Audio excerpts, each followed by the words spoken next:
Hello everyone, solution गुरु tricky law channel में आप सभी का बहुत बहुत स्वागत है। और मैं हूँ एडवोकेट प्रतिज्ञा सिसोदिया। आज का जो हमारा टॉपिक है, आज का हमारे जो क्लास का टॉपिक है वो है सीआरपीसी रैपिड रिवीजन। सीआरपीसी हमने चैप्टर 7 तक कंप्लीट कर लिया है और आज चैप्टर 8, 9 और 10 हम कर लेंगे। मतलब हम आज नहीं, मतलब हमें ना एक दिन में 6 चैप्टर, 5 चैप्टर, 6 चैप्टर या जैसा भी छोटा बड़ा चैप्टर है उसके हिसाब से हम ज़्यादा से ज़्यादा कवर करवाने की कोशिश कर रहे हैं, ताकि आपका जो टाइम लिमिट में, मतलब आपका टाइम पर कंप्लीट हो जाए। आप एग्ज़ाम देने से पहले एक बार उसे देख कर के जाइए। ये वीडियो आप सभी वीडियो देखिए, आपके लिए बहुत हेल्पफुल रहेगा। मैं सभी में इम्पोर्टेंट सेक्शंस बता रही हूँ, इम्पोर्टेंट चीज़ें आपको बताती जा रही हूँ जो एग्ज़ाम में हमेशा रिपीटेड हुए हैं क्वेश्चन और आने की संभावना भी है। तो आप प्लीज़ हर वीडियो ज़रूर देखिए। उसके लिए आप चैनल को सब्सक्राइब कर लीजिए और बेल आइकन को प्रेस कर दीजिए। बेल आइकन को प्रेस करने के बाद उस पर जो ऑल ऑप्शन आएगा उस पर क्लिक कर दीजिए। उससे सभी वीडियो की नोटिफिकेशन आप तक पहुँचेगी और आपकी कंप्लीट प्रिपरेशन हो जाएगी। और मैं ट्रिक भी बताती जाऊंगी जिससे आपको याद हो जाए, आपको रटना ना पड़े। क्योंकि ये जो पुराना तरीका है ना पढ़ने का, रट्टा मारने का, 1 2 3 4 5 6 इस तरह से ना पढ़ते हुए सेक्शंस को, इम्पोर्टेंट सेक्शंस को कनेक्ट करते हुए, अगली सेक्शन से उसके साथ में कनेक्ट करते हुए, उसका कनेक्शन लिंकिंग कहाँ तक है उससे लिंक करते हुए आप पढ़ेंगे। इंटरेस्टेड तरीके से पढ़िए, स्मार्ट तरीके से पढ़िए, चीज़ों को ईजी बनाकर पढ़िए। तो मैं ट्रिक बताती चलूँगी। और तो चलिए शुरू करते हैं। आज का जो चैप्टर है हमारा चैप्टर 7A भी है।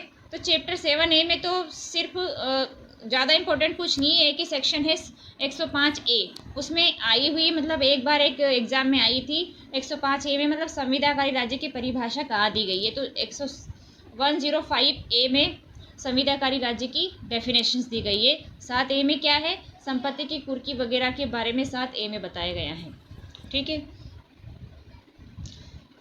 अब 8 चैप्टर में आते हैं। तो 8 चैप्टर क्या बताता है, शांति कायम करने की बात करता है। तो उसके लिए बॉन्ड भरवाया जाता है, प्रतिभूति ली जाती है, उसके बारे में है। मतलब आप कहेंगे ये क्या बता रही है मैडम, उसमें तो लिखा है परिशांति कायम रखने। मतलब इतना लंबा ना, हमको क्या, हमें तो याद करना है ना। तो हमें याद करने के लिए चीज़ों को ईजी बनाना होगी। शांति कायम करने की बात है, बस ये याद रख लीजिए। शांति कायम करने की बात करता है चैप्टर 8। और 10 और 8 एक जैसी बात करता है, उसमें भी शांति वाली बात है और इसमें भी शांति वाली बात है। तो चैप्टर 8 क्या कहता है,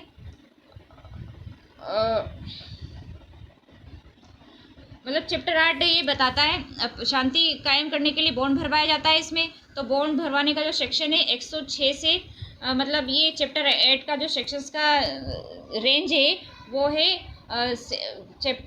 मतलब 106 से 106 टू 124 तक सेक्शंस का रेंज दिया हुआ है इसमें। तो 106 में जो बॉन्ड भरवाता है वो 3 इयर्स का होता है। और कौन भरवाता है बॉन्ड, वो सेशन कोर्ट और जेएमएफसी, ये बॉन्ड भरवाते हैं वो 3 इयर्स का। और सेक्शन 10 मतलब 110 जो है 110 सेक्शन है, उसमें भी बॉन्ड 3 साल का भरवाया जाता है। लेकिन उसमें कौन भरवाता है बॉन्ड, कार्यपालक मजिस्ट्रेट, एग्जीक्यूटिव मजिस्ट्रेट होता है। ठीक है, सिर्फ एक ही सेक्शन है जो जुडिशियल मजिस्ट्रेट की बात करता है, सेशन कोर्ट की बात करता है, बाकी सारे में एग्जीक्यूटिव मजिस्ट्रेट है। और सिर्फ 2 सेक्शन ऐसे हैं जिनमें 3 साल का बॉन्ड है, 106 में, 106 में, और 110 में, 110 में। उसके बाद 107 से लेकर के 110 तक जो है, मतलब ये एग्जीक्यूटिव मजिस्ट्रेट के लिए होती है। और 107 में भी 1 साल का बॉन्ड भरवाया जाता है। कब, अन्य दशाओं में भरवाया जाता है। और 108 है, राजद्रोहात्मक बातें फैलाने वाले व्यक्ति से बॉन्ड भरवाया जाता है 108 में। तो वहाँ पे भी 1 साल का बॉन्ड है और एग्जीक्यूटिव मजिस्ट्रेट भरवाता है। 109 में संदिग्ध व्यक्तियों से बॉन्ड भरवाया जाता है और वो भी 1 ईयर का भरवाया जाता है। और 110 का हमने देख ही लिया, 3 साल का बॉन्ड एग्जीक्यूटिव मजिस्ट्रेट। तो सब में एग्जीक्यूटिव मजिस्ट्रेट सिर्फ एक ही धारा है 106, उसमें सेशन कोर्ट और जेएमएफसी भरवाता है। अब सेक्शन 11 क्या कहता है, फिर 107, 108, 109 और 110 में जो बॉन्ड भरवाया जाता है उसके लिए आदेश देने की जो शक्ति है, आदेश उसमें दिया जाता है, उसके बारे में 111 बताता है। ठीक है,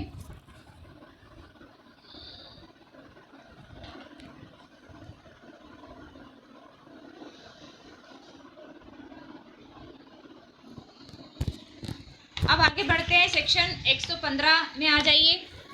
115 में इंपॉर्टेंट सेक्शन करवा रहे हैं तो 115 में आ जाइए। 115 क्या कहता है? व्यक्तिगत हाजिरी से अभिमुक्ति की बात करता है, मतलब पर्सनल अपीयरेंस से उसे अभिमुक्ति करने की बात करता है, छूट देने की बात करता है। पर्सनल अपीयर नहीं होना है आपको, एडवोकेट के माध्यम से आप अपीयर हो सकते हैं। तो 317 भी यही कहता है और 205 भी यही कहता है। तो रीड विथ 317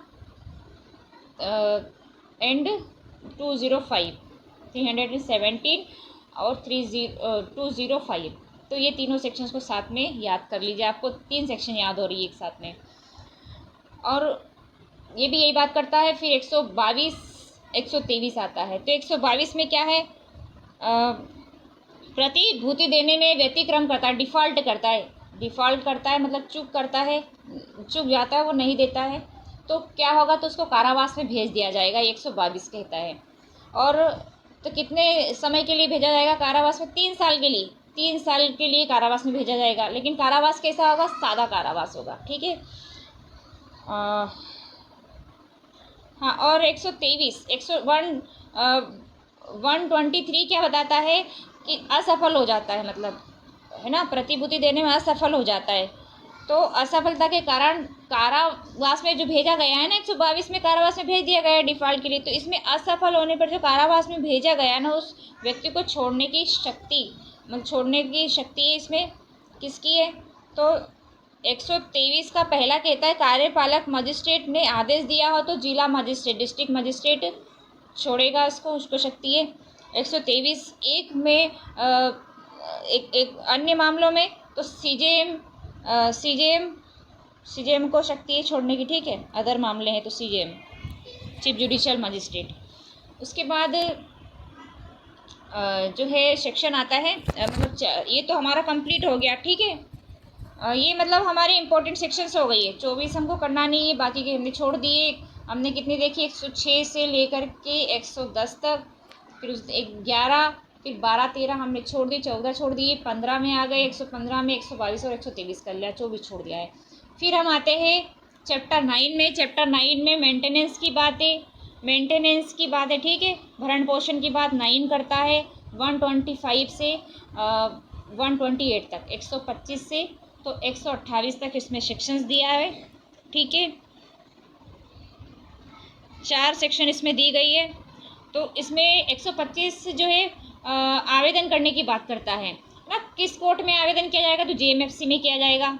मेंटेनेंस के लिए आवेदन कौन करेंगे और किस कोर्ट में किया जाएगा? तो ये जेएमएफसी में किया जाएगा। और कौन लोग करेंगे वो तो आप देख लीजिए, पत्नी, भाई, बच्चे और मदर, वो दादा दादी सब इसमें आ गए, तो वो आप देख लीजिएगा। बैरेक्ट में ज़रूर, मतलब इसमें से जो है ना सब सेक्शन पूछी जाती है कि मतलब क्लॉज पूछा जाता है, सब सेक्शन पूछी जाती है, तो इनमें ज़रूर आप अच्छे से बैरेक्ट में रीड कर लीजिएगा, इसमें से आती है। चैप्टर मतलब पूरा इम्पोर्टेंट चैप्टर है, इम्पोर्टेंट सेक्शन है इसकी। तो 126 प्रोसीजर बताता है, क्या प्रोसीजर होगी। ठीक है, सिविल प्रोसीजर वाली इसमें बताया गया है ना। जिला कोर्ट का ज्यूरिसडिक्शन बताता है इसमें।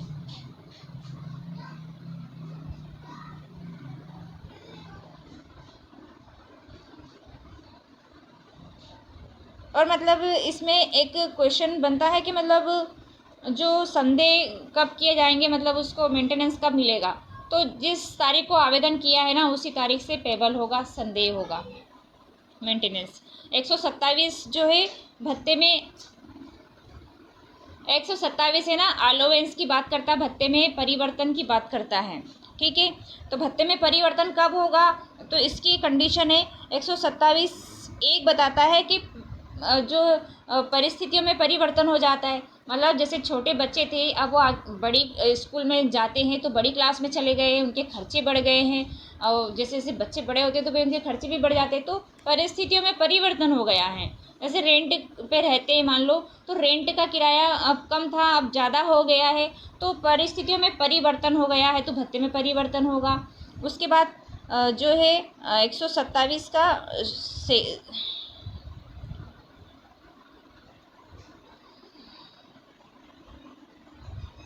हाँ हाँ इसमें हाँ सेकेंड कहता है सिविल कोर्ट में होता है ये। और तीसरा जो है विवाह विच्छेद, 4 पॉइंट है मतलब टोटल 127 में। तो तीसरा पॉइंट इसका कहता है कि डाइवोर्स हो गया, विवाह विच्छेद हो गया है, तब परिवर्तन करेंगे।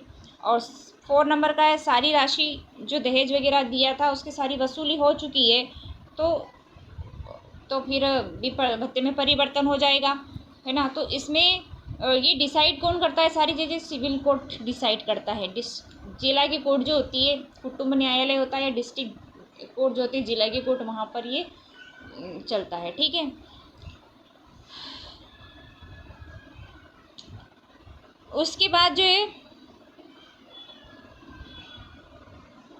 मतलब डाइवोर्स वाली बात है, सॉरी मतलब डाइवोर्स वाली बात है डिस्ट्रिक्ट कोर्ट में चलता है या कुटुंब न्यायालय फैमिली कोर्ट में चलता है, ठीक है। मतलब यह कंफ्यूज मत होइएगा, यहाँ पे इससे कोई मतलब नहीं, सीधे सीधे बता देते। चलिए आगे बढ़ते हैं।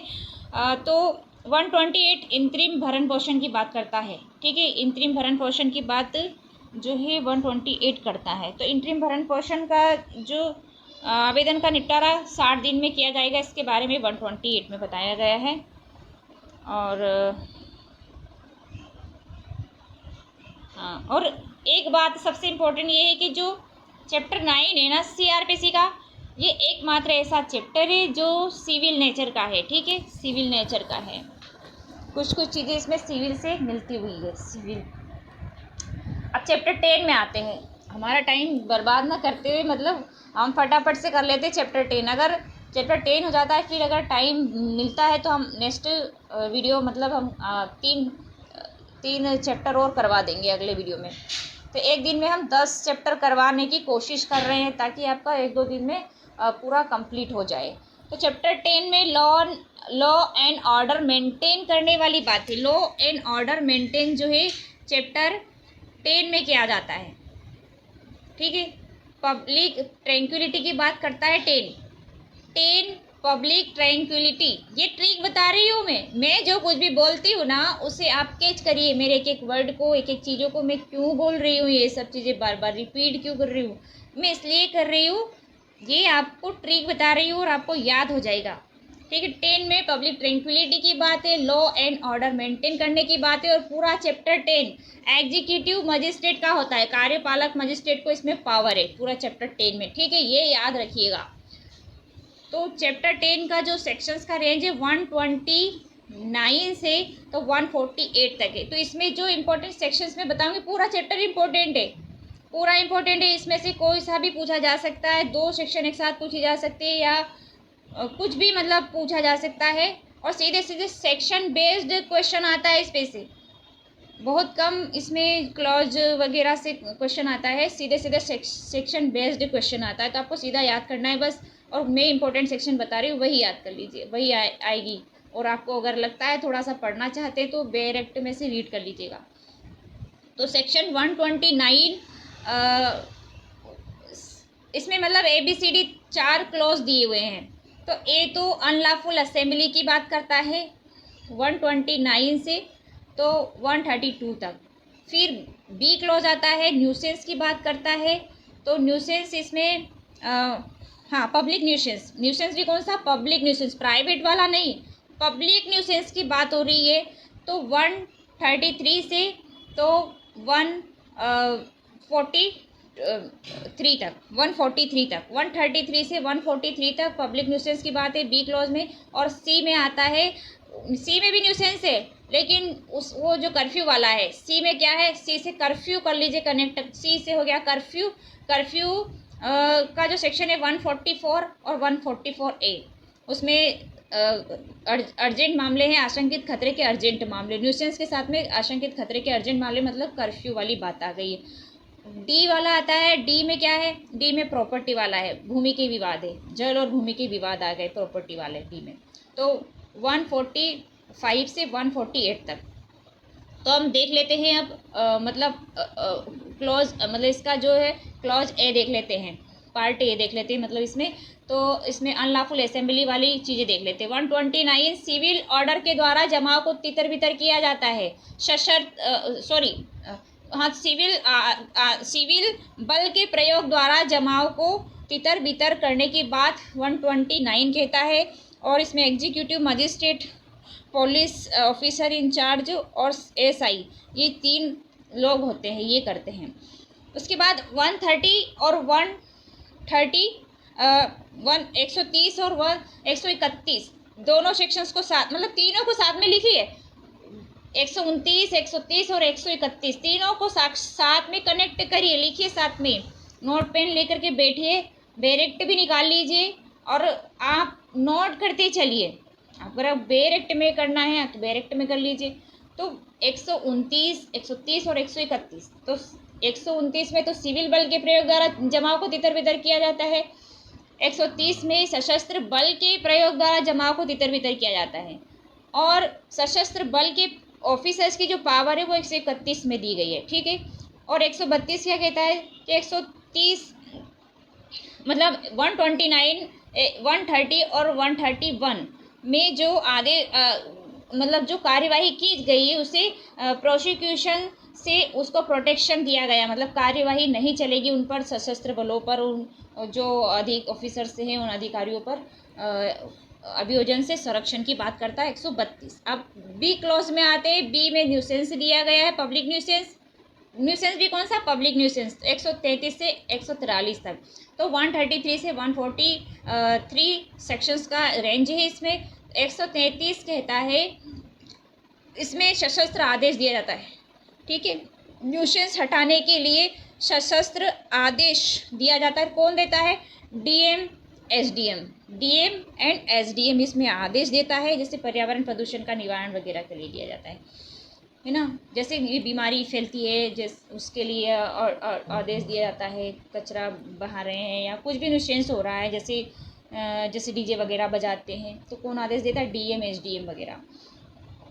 139, 148 एंड 310 सेक्शन साथ में कनेक्ट कर लीजिए।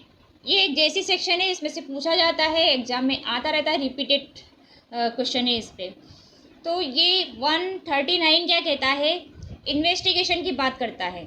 लोकल इन्वेस्टिगेशन 139 में है ना। 139 में इन्वेस्टिगेशन का साउंड आ रहा ना। 139 इन्वेस्टिगेशन का साउंड आ रहा है 139 में। 148 में जांच के बारे में बात है।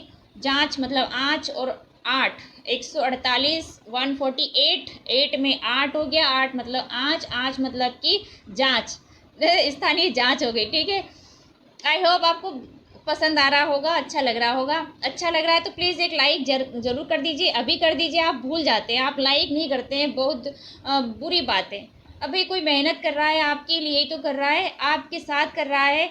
मुझे क्या, आपके एग्ज़ाम है, आप दीजिए, मुझे क्या लेना देना भाई। मैं इसलिए कर रही हूँ भाई, कुछ हेल्प हो जाएगी लास्ट टाइम में, जब बहुत कम टाइम बचा है और जब बहुत कम टाइम बचा ना, 5-6 दिन का, इसमें अगर ऐसी ईजी चीज़ें मिल जाए ना तो उसके लिए तो सच में इतनी दुआएं निकलती है भाई आप लोगों के। मैं तो चाहती हूँ आप लोग मुझे दुआएं देंगे, और मुझे तो कुछ मिल नहीं रहा है, बस आपकी दुआएं मिल जाए और आपका एक लाइक मिल जाए, इसमें मैं खुश हो जाऊँगी। आप एक लाइक ज़रूर कर दीजिए, अभी कर दीजिए, और कमेंट करके बताइए आपको कैसा लगा, ये ट्रिक कैसी लगी, ठीक है। तो आगे बढ़ते हैं दोस्तों, चलिए। तो 120 मतलब हम यहाँ चल रहे थे 139 में लोकल इन्वेस्टिगेशंस की बात है, स्थानीय अन्वेषण की बात है। तो इसमें क्या करता है, स्थानीय अन्वेषण और विशेषज्ञ की परीक्षा करने की मजिस्ट्रेट की पावर है इसमें, ठीक है। और कौन सा मजिस्ट्रेट, भाई पूरे चैप्टर में कार्यपालक मजिस्ट्रेट, एग्जीक्यूटिव, इसमें जुडिशियरी का कोई रोल नहीं है, ठीक है। तो आप सीधे याद रख लीजिए कि चैप्टर 10 में एग्जीक्यूटिव मजिस्ट्रेट है ओनली, ठीक है। तो यहाँ पर ये मजिस्ट्रेट जो है इन्वेस्टिगेशन के लिए, विशेषज्ञ की परीक्षा के लिए ये लोकल इन्वेस्टिगेशन करेगा मजिस्ट्रेट का, एग्जीक्यूटिव मजिस्ट्रेट। 148 में जांच हो गया, लोकल इंक्वायरी हो गया। और 310 चैप्टर 24 है, जिसमें इंक्वायरी एंड ट्रायल्स के लिए साधारण उपबंध की बात है।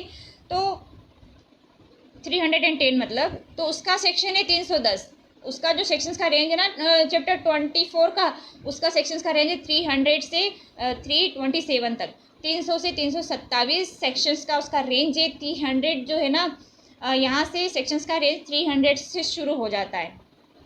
300 वाली जो रेंज है ना वो चैप्टर 24 से शुरू होती है। तो वहाँ पर 310 सेक्शन उसके अंदर आता है। तो उसमें लोकल इंस्पेक्शंस की बात है, निरीक्षण की, स्थानीय निरीक्षण की बात 310 करता है। तो ये तीनों सेक्शन इंपॉर्टेंट और ये पूछी जाती है। तीनों में से कोई ना कोई एक ज़रूर पूछी जाएगी, मुझे पता है। तो ये आप ज़रूर याद कर लीजिए, देख लीजिएगा एक बार। वैसे सीधे सेक्शन बेस्ड ही पूछा जाता है, इसमें से कोई आपको क्लोज वगैरह पढ़ने की इतनी ज़रूरत नहीं है। फिर भी अगर आप चाहे संतुष्टि के लिए तो पढ़ सकते हैं, अगर आपके पास टाइम हो तो चलिए ये तो हो गया हमारा। अब 142 और 143 दोनों को साथ में कनेक्ट कर। 142 तो कहता है जो व्यादेश है ना, जांच के लंबित रहने तक इसमें व्यादेश दिया जाता है। व्यादेश की बात है 142 में। अब इसमें जो है 142 का 3 क्लॉज, मजिस्ट्रेट के खिलाफ कोई वाद नहीं आएगा, ये 142 का तीसरा क्लॉज बताता है, सब सेक्शन 3 बताता है मतलब। और 143 जहाँ मैं क्लोज भी कह रही हूँ, वहाँ आप देख लीजिएगा डायरेक्ट में कहाँ क्लोज है क्या है। मैं मतलब फास्ट करवा रही हूँ और मुझे ज़्यादा टाइम नहीं है, इसलिए मैं फटाफट से करवा रही हूँ, बस आपको याद रखने के लिए कि आपको सीधा सीधा याद रह जाए, आप भूलेंगे नहीं। 143 में मजिस्ट्रेट लोक न्यूसेंस की पुनरावृत्ति और उसे चालू रखने का प्रतिषेध कर सकता है। ठीक है, मतलब कि रिपीटेड हो रहा है पब्लिक न्यूसेंस, ऑर्डर कर दिया भाई कि बंद कर दो, फिर भी चालू रखा जा रहा है, तो उसको प्रोहिबिटेड कर सकता है उसके बारे में। और कौन करेगा? डीएम और एसडीएम करेगा। ठीक है, अब हम आते हैं सी क्लॉज में। तो सी कहता है न्यूसेंस या आशंकित खतरे के अर्जेंट मामले, मतलब कर्फ्यू वाला। सी से हो गया कर्फ्यू, कर्फ्यू कनेक्ट लिख लीजिए, वहाँ पे सी में जो कर्फ्यू होता है। 144 में कर्फ्यू की सेक्शन है। डेफिनेशंस तो नहीं दी गई है, नहीं सीधा सीधा बताया गया कि इसमें कर्फ्यू है, लेकिन ये कर्फ्यू के सेक्शन है 144। तो इसमें कौन ऑर्डर करता है? डीएम और एसडीएम। डीएम और एसडीएम इसमें है 144 में, डीएम और एसडीएम दोनों है। कितने तक रहता है? तो इसका जो ऑर्डर है कब तक रहता है, मतलब ये लागू, तो ये 2 महीने तक लागू रहता है। लेकिन 144A जो 144 का है, वो सामूहिक कवायद और जुलूस वगैरह जो निकाला जाता है उसके बारे में, आयुध ले करके, है ना, आयुध सही जुलूस सामूहिक कवायद प्रशिक्षण की प्रतिषेध करने की जो पावर है, इसमें ओनली डीएम की, डिस्ट्रिक्ट मजिस्ट्रेट की है। ठीक है, डिस्ट्रिक्ट मजिस्ट्रेट इसमें प्रतिषेध कर सकता है।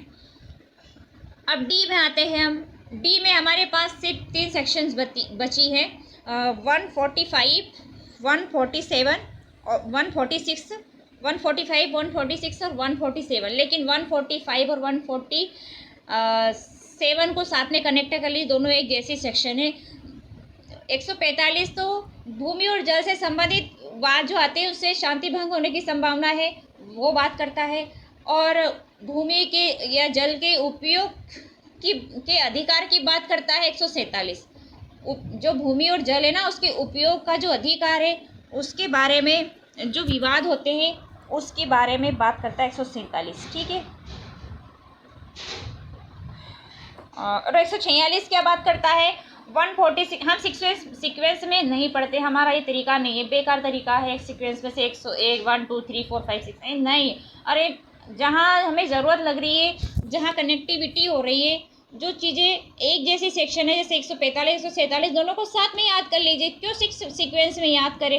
हम तो ईजी बना करके चलते, ईजी तरीके से याद करते हैं। हमारा तो उद्देश्य है सक्सेस होना और सक्सेस करवाना, तो हम ईजी तरीके से पढ़ते हैं और पढ़ाते हैं। हम रट्टा मार प्रोसीजर को फॉलो नहीं करते। ठीक है, तो हम रट्टा वाला हमने पुराना तरीका बदल दिया है, हम स्मार्ट तरीके से स्टडी करते हैं। ठीक है, जाके ज़्यादा ना पढ़ना पड़े, ज़्यादा दिमाग को प्रेशर न डालना पड़े, इजी तरीके से याद करिए, आराम से याद करिए, दिमाग भी आपका रिलैक्स रहेगा और आपको कोई प्रॉब्लम नहीं होगी, याद भी आराम से बहुत टाइम तक रहेगा। तो 146 जो है ना, विषय वस्तु को पूर्ण करने की बात करता है। तो इसमें एक 1B जो है, मतलब 1B दिया है, एक ब समाधान नहीं, मतलब इसमें मजिस्ट्रेट जो है ना समाधान नहीं कर पाता है इस बात का कि किसका कब्जा उस विवाद की विषय वस्तु पर था, है ना। विवाद की विषय वस्तु पर किसका कब्जा था, तो ये डिसाइड नहीं कर पाता है मजिस्ट्रेट, तो फिर पूर्व करने का जो है आदेश देता है। एक ब इसका 146 का एक ब दिया हुआ है, आप देख लीजिएगा वेयर एक्ट में क्या है, इसमें क्या नहीं। वैसे तो ये कंप्लीट हो चुका है सेक्शन, ठीक है। तो आई होप आप लोगों को अच्छा लगा होगा। अच्छा लगा है तो एक लाइक ज़रूर करिएगा और सब्सक्राइब कर लीजिए, बेल आइकन को प्रेस कर दीजिए और ऑल कर दीजिए। Thank you so much. मिलते हैं नेक्स्ट वीडियो में, तब तक के लिए टेक केयर, बाय बाय।